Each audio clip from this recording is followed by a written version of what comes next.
అదరగొట్టే కారం రంగు రుచి ఆచి కారం పొడి. మరి కాసేపట్లోనే ఫ్యూచర్ సిటీలో తెలంగాణ రైజింగ్ విజన్ డాక్యుమెంట్ ఆవిష్కరించబోతున్నారు CM Revanth Reddy. Vision document ని ఆవిష్కరిస్తారు. మరి కాసేపట్లోనే 2047 నాటికి తెలంగాణని $3 ట్రిలియన్ ఎకానమీగా తీర్చిదిద్దే లక్ష్యంగా విజన్ డాక్యుమెంట్ ని ప్రభుత్వం సిద్ధం చేసింది. 2047 నాటికి దేశ జీడీపీలో తెలంగాణ వాటా 10% లక్ష్యంగా 20 లక్షల కోట్ల ఎకానమీని $3 ట్రిలియన్ పెంచేలాగా ప్రణాళికలు వేసింది రేవంత్ సర్కార్. నైపుణ్యాభివృద్ధి, ఉపాధి, మహిళా సాధికారత, పర్యావరణ సుస్థిరతపై ప్రధానంగా దృష్టి పెట్టింది ప్రభుత్వం. మెరుగైన జీవన ప్రమాణాలు, నెట్ జీరో లక్ష్యంతో అభివృద్ధికి రోడ్ మ్యాప్ వేస్తోంది. 2034 నాటికి రాష్ట్ర ఆర్థిక వ్యవస్థను $1 ట్రిలియన్ తీసుకువెళ్లే లక్ష్యం పెట్టుకుంది తెలంగాణ ప్రభుత్వం. తెలంగాణని డైనమిక్ గ్రోత్ ఇంజిన్ గా అభివృద్ధి చేసే ప్రణాళిక రచించింది. రాష్ట్రంలో core urban, peri urban, rural రీజియన్లను ప్రతి రీజియన్ కి ఒక ప్రత్యేక అభివృద్ధి ప్లాన్ ని కూడా రెడీ చేసింది రేవంత్ సర్కార్.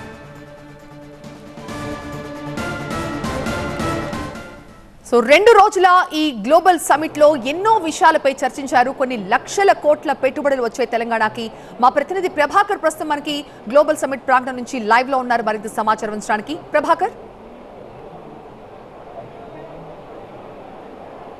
తెలంగాణ విజన్ డాక్యుమెంట్కి సంబంధించి టీవీ9 కొంత ఎక్స్క్లూజివ్ ఇన్ఫర్మేషన్ అందిస్తుంది, ఎక్స్క్లూజివ్ పాయింట్స్ని కూడా అందిస్తుంది. విజన్ డాక్యుమెంట్లో ఏముందబోతుంది అనేది చాలా రోజులుగా చాలా డిపార్ట్మెంట్స్, అధికారులు అందరూ కూడా మేధోమథనం చేసిన తర్వాత ఈ విజన్ డాక్యుమెంట్ను రూపొందించారు. తెలంగాణ విజన్ 2047ను ప్రభుత్వం ఏం చెప్పబోతుందనే ఆసక్తి అందరిట్లలో కూడా ఉంది. అటు సామాన్య జనం నుంచి మొదలు పెడితే పారిశ్రామికవేత్తలు, ఇండస్ట్రియలిస్టులు, మిగతా అన్ని సెక్టార్లలో కూడా ఇంట్రెస్ట్ అయితే ఉంది. సో దాని టీవీ9 ఎక్స్క్లూజివ్గా ఇప్పుడు కొంత సమాచారాన్ని అయితే తీసుకోగలిగింది.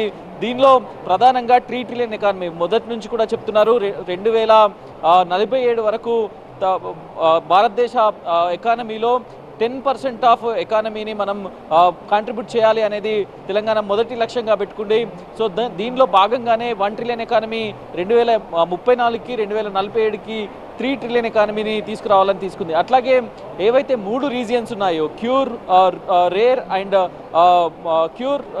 రేర్తో పాటుగా ఇంకొక రీజియన్, వీటన్నింటికి కూడా ప్రత్యేక బోర్డులు ఏర్పాటు చేయాలనేది నిర్ణయించారు. దాంతో పాటుగా ఇప్పుడు మనం ఉన్న భారత్ ఫ్యూచర్ సిటీని ఇన్నోవేషన్, లివబిలిటీ, సస్టైనబిలిటీ బెంచ్ మార్క్గా ఈ సిటీని కంప్లీట్గా ఫ్యూచర్లో హైదరాబాద్ ఫ్యూచర్ సిటీగా, దీన్ని లివబుల్ సిటీగా మార్చడానికి రావాల్సిన కార్యాచరణ కూడా రూపొందించడానికి ఒక ప్రత్యేక కమిటీని కూడా వేయడానికి విజన్ డాక్యుమెంట్లో పొందుపరిచారు. దాంతోపాటుగా చైనా +1 వ్యూహం మొదటి నుంచి కూడా ముఖ్యమంత్రి చెప్తున్నారు. చైనా +1, చైనాకి ఆల్టర్నేటివ్గా హైదరాబాద్ అట్లాగే తెలంగాణ ఉండాలి, చైనా +1 వ్యూహంతోనే ముందుకు వెళ్తున్నామని చెప్తున్నారు. సో దాన్ని కూడా విజన్ డాక్యుమెంట్లో చేర్చారు.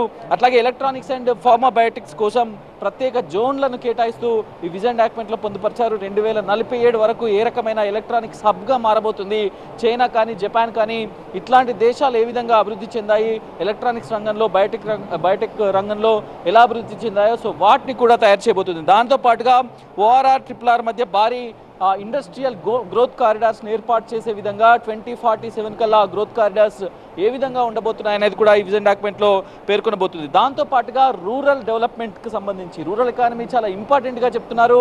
సో ఇప్పుడున్న కోర్ అట్లాగే ప్యూర్ అండ్ రేర్లో ఈ మూడిట్లలో కూడా రూరల్ ఎకానమీని, రేర్ని చాలా ప్రాముఖ్యత ఇచ్చింది తెలంగాణ ప్రభుత్వం. సో దాన్ని కూడా మెన్షన్ చేసింది. దాంతోపాటుగా ఐటీ ఇండస్ట్రీకి సంబంధించి ఐటీ ఇండస్ట్రీని కూడా చాలా ప్రముఖంగా విజన్ డాక్యుమెంట్లో చేర్చింది. సో మొత్తానికైతే విజన్ డాక్యుమెంట్లో ఏముండబోతుందో టీవీ9 కొంత సమాచారాన్ని అయితే ఇప్పటివరకు సంపాదించగలిగింది. సో 6 గంటలకు షార్ప్గా ముఖ్యమంత్రి రేవంత్ రెడ్డి ఈ విజన్ డాక్యుమెంట్ను ఆవిష్కరించబోతున్నారు. ముఖ్యమంత్రితో పాటుగా ప్రపంచంలోని ఆర్థికవేత్తలందరూ ఈ వేదికపైన ఉండనున్నారు. నీతి ఆయోగ్ చైర్మన్తో పాటుగా మాజీ RBI governor Duvvuri Subbarao, Mahindra group of chairman Anand Mahindra, వీళ్ళందరూ కూడా ఈ వేదికపైన ఉండబోతున్నారు. సో వీళ్ళందరి సాక్షిగా 6 గంటలకు ముఖ్యమంత్రి విజన్ డాక్యుమెంట్ను ఆవిష్కరించబోతున్నారు. Right Prabhakar, thank you.